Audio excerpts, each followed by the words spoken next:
tarde, catequizandos. Eu sou a irmã Semilda e hoje eu vou falar um pouquinho sobre a minha vida de consagração, minha vida de irmã, né?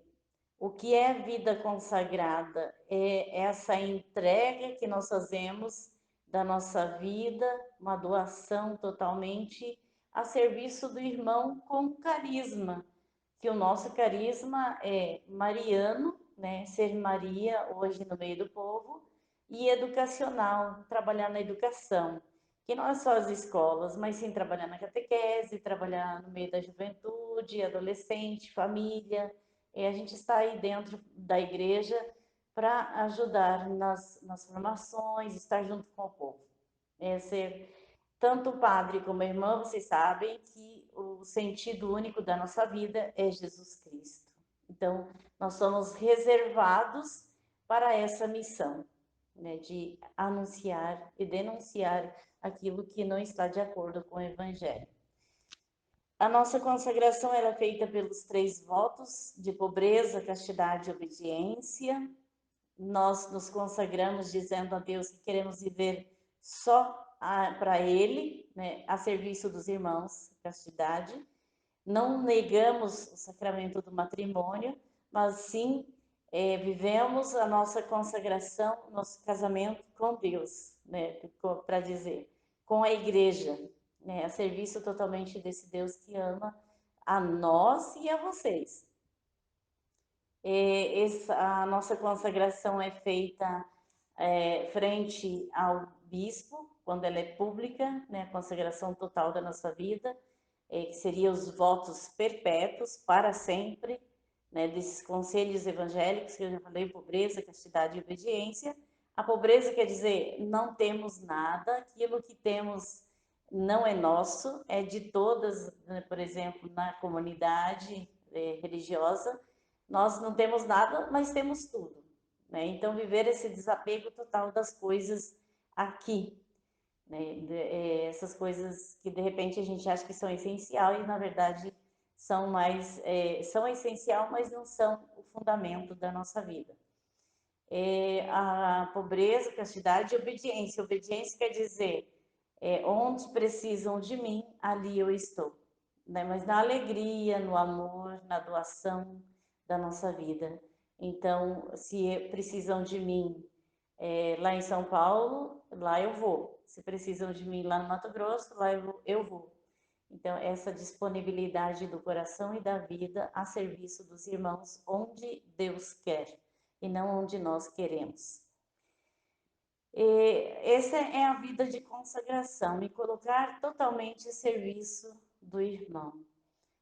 Já, como eu disse, nós não negamos o casamento, não negamos o matrimônio, mas uma irmã, para ser uma irmã realmente a serviço do irmão, ela também tem que ser mãe, né? Mãe no sentido espiritual, a mãe que tem as características de mãe, né? Que é acolhedora, que é atenciosa, que está a serviço do filho, que está a serviço da família. Então, esse coração de mãe nós também temos que ter como irmã, porque não, senão eu não tenho esse coração de mãe, é difícil a gente ser uma boa irmã. E na alegria, né? Sempre na alegria. Eu vim de uma família que são divididas em 2 famílias, né? Que meu pai, quando teve a última filha dele, a esposa morreu durante o parto, e aí ficaram sozinhos, filhos com meu pai. Aí os mais novos foram com a avó e os tios, e ficou 5 com meu pai. Aí eles iam pedir comida nas famílias e a minha mãe acabou conhecendo os filhos primeiro e depois conheceu o meu pai, e assim casaram. E aí nasceu eu e a minha irmã gêmea. Eu sou gêmea, minha irmã é casada, tem 3 filhos. Hoje ela não é mais católica, isso me causa uma dor muito grande, né?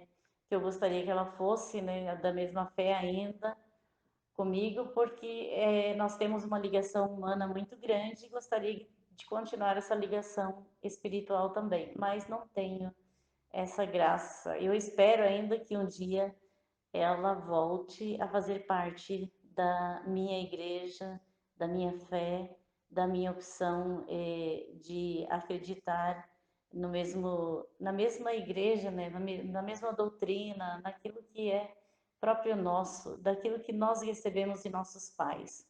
Mas enquanto isso eu vou rezar para que aconteça esse milagre.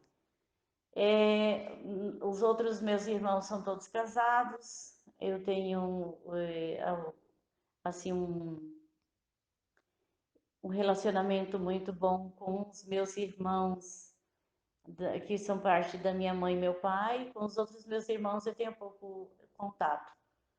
E a minha experiência vocacional foi uma prima que veio do Rio Grande do Sul e falou sobre as irmãs paulinas. E no início ela perguntou se a gente queria, se eu queria fazer esse encontro. Ela falou para nós todas lá em casa, né? Éramos quatro, cinco meninas, então ela falou, perguntou se a gente queria fazer o encontro com ela, com o vocacional junto com ela. Eu logo falei que não, eu não queria. Aí as minhas irmãs, todo mundo falou que não. Mas depois que eu falei não, eu falei, mas por que você não? E ficou aquela pergunta dentro de mim, por que você não? E aí eu fui falar com a minha mãe e falei, mãe, eu vou fazer um encontro. E daí começaram a rir da minha cara, né? Porque eu gostava muito de jogar, gostava de ir com as minhas amigas dançar e também fazia uma escola de dança. Então, todos começaram a rir de mim, que eu ia ser irmã. Mas aí no primeiro encontro eu fui, gostei muito. Éramos em 40 meninas fazendo um encontro profissional junto com a minha prima. Mas depois, um dia, eu conheci as irmãs Pias Operárias pela Rádio Havaí. Elas faziam a Hora do Anjo às 6 horas da tarde. E eu escutei a irmã Bertila falando, convidando para o encontro vocacional. Daí eu falei para minha mãe, ó, eu vou lá nas irmãs conhecer elas. Aí o meu pai falou, bom, você já começa a pular de galho em galho, eu não vou te ajudar para as irmãs em Capitão, não, para você ir lá. Se você for para a diocese nossa, que é Francisco Beltrão, eu te ajudo, mas lá não. Aí eu falei, mas eu vou. E aí a minha mãe falou assim, sim, mas você não pode ir sozinha. Você tem que ter alguém que te leva e te busca. Aí um dos meus irmãos, que é filho só do meu pai, falou: Não, eu busco você. Eu levo e busco. E aí começou a minha história vocacional de caminho, vocacional. Eu caminhava uma vez por mês para fazer o discernimento vocacional, 24 quilômetros. Tinha que passar uma barca, a balsa, no Rio Iguaçu. Então, eu caminhava 24 quilômetros para ir fazer os encontros. Mas eu era feliz fazendo aquela caminhada, porque era o objetivo meu, né? Eu me sentia muito bem. E ele me levava na sexta à noite, a gente saía de manhã de casa, chegava à tarde na minha prima, que me acolhia lá em Capitão, no domingo ele ia me buscar. Não, domingo à noite ele ia lá para Capitão, né, ficava lá comigo, e segunda-feira de manhã a gente partia de retorno para casa. E às vezes chovia, era mais difícil quando chovia, mas mesmo assim eu não desisti. Então eu fiz um ano de encontro com as irmãs, uma vez por mês a gente ia para esses encontros de discernimento vocacional, e no final do ano as irmãs de Francisco Beltrão vieram buscar minha prima para entrar no convento e perguntaram se eu queria ir junto. Falei que não, que eu ia entrar nas Pias Operárias. Aí entrou o ano de 1984, eu tinha que entrar e eu tinha uma lista de coisas para levar e eu não tinha dinheiro. Daí minha mãe foi conversar com as irmãs e pediu se eu podia entrar um pouco mais tarde para conseguir comprar as coisas. Elas falaram que sim, então a minha mãe começou a comprar aos pouquinhos, porque o meu pai não auxiliava, né? Ele falou que auxiliava se eu fosse para as irmãs paulinas.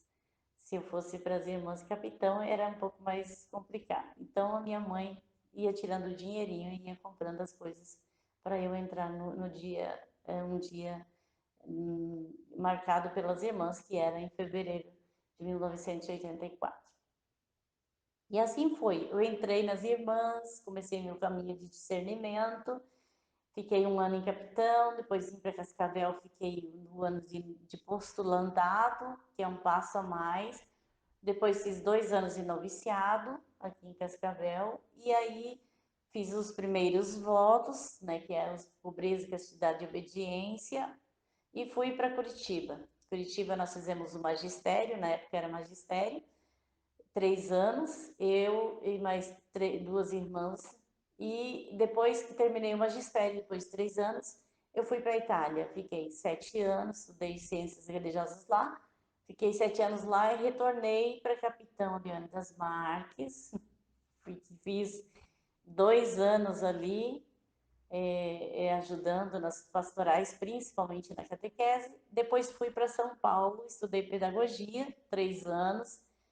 Voltei para, fui para, é, voltei aqui em Cascavel, fiquei mais 2 ou 3 anos, não estou lembrada, e aí fui para o Mato Grosso.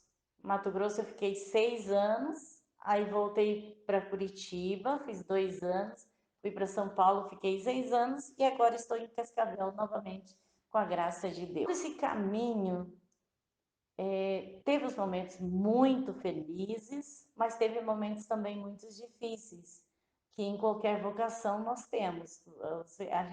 A gente acha que às vezes uma vocação é mais fácil, o casamento é mais fácil, a vida religiosa é fácil, o padre é fácil. Não é, nada é fácil, porque cada um tem seu jeito de viver e um jeito de sobreviver também. Então, nós religiosos, a gente trabalha, né? Trabalha para sobreviver, porque nós temos as escolas, a gente trabalha na escola, e a gente está a serviço também da paróquia onde a gente está presente. Nós estamos presentes aqui em Cascavel, São Paulo, Mato Grosso e Curitiba, no Brasil. Depois no mundo é Madagascar, África e também Filipinas e Itália.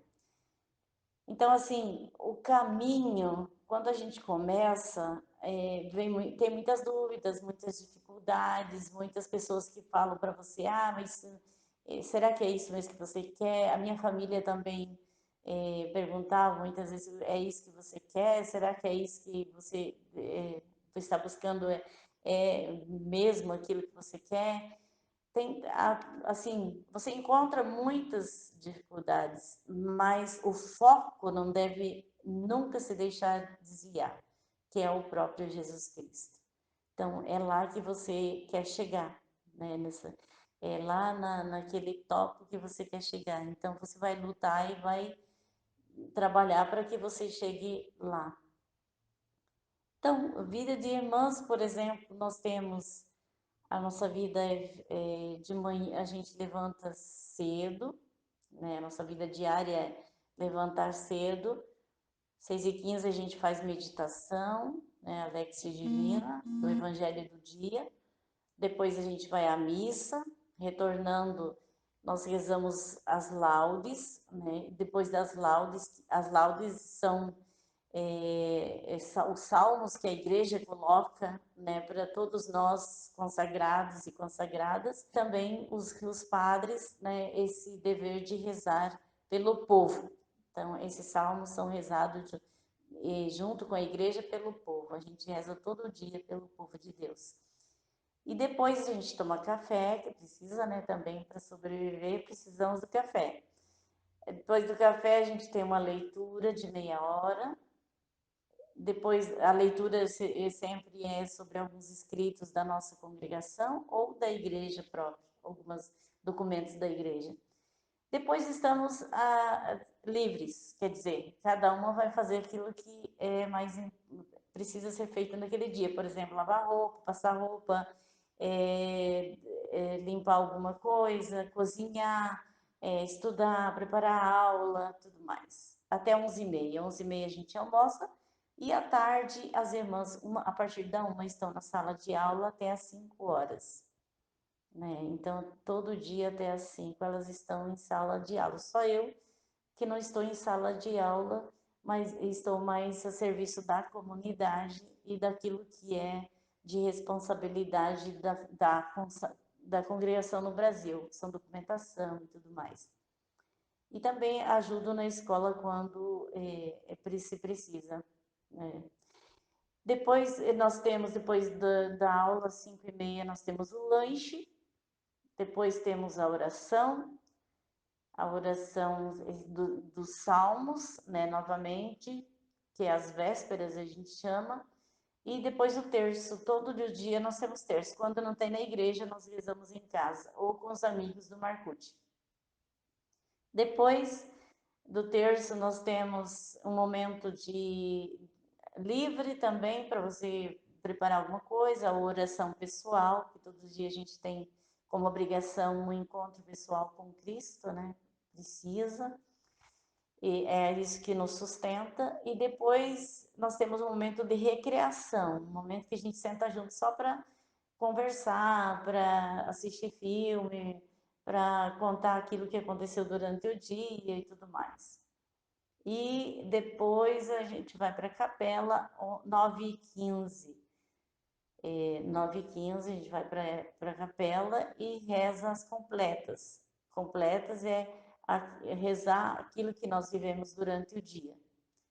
E depois cada um se retira no silêncio para o seu quarto, né? Então, essa hora, depois que a gente vai para a capela, é um momento de silêncio absoluto, certo?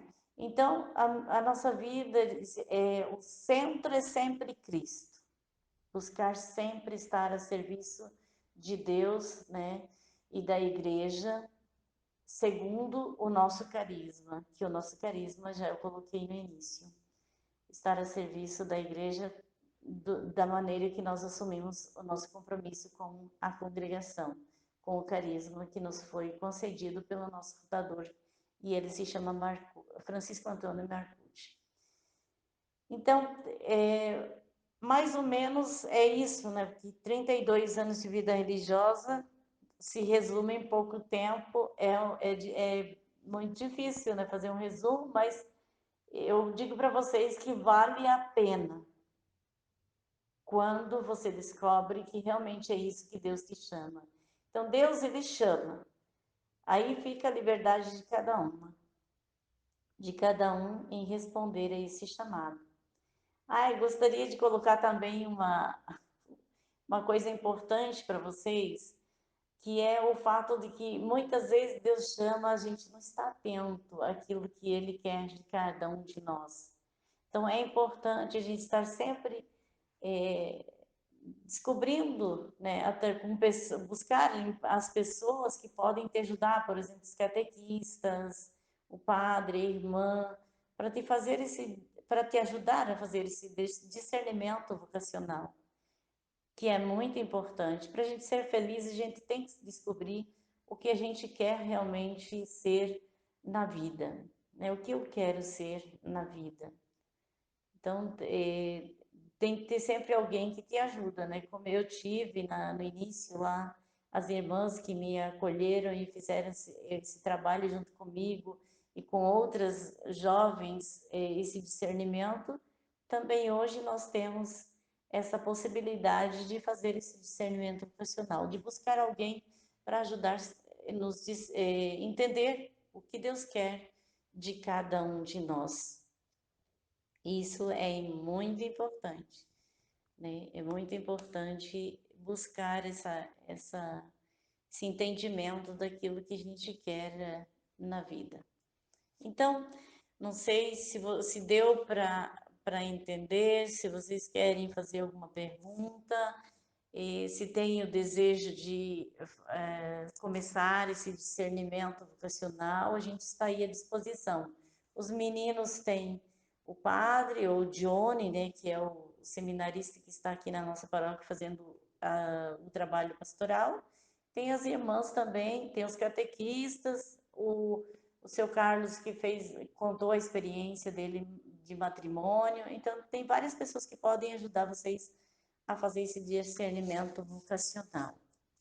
Gostaria de agradecer a cada um de vocês, agradecer a oportunidade de a gente estar partilhando um pouquinho a nossa vida e aquilo que é o chamado de Deus na nossa vida e na nossa história.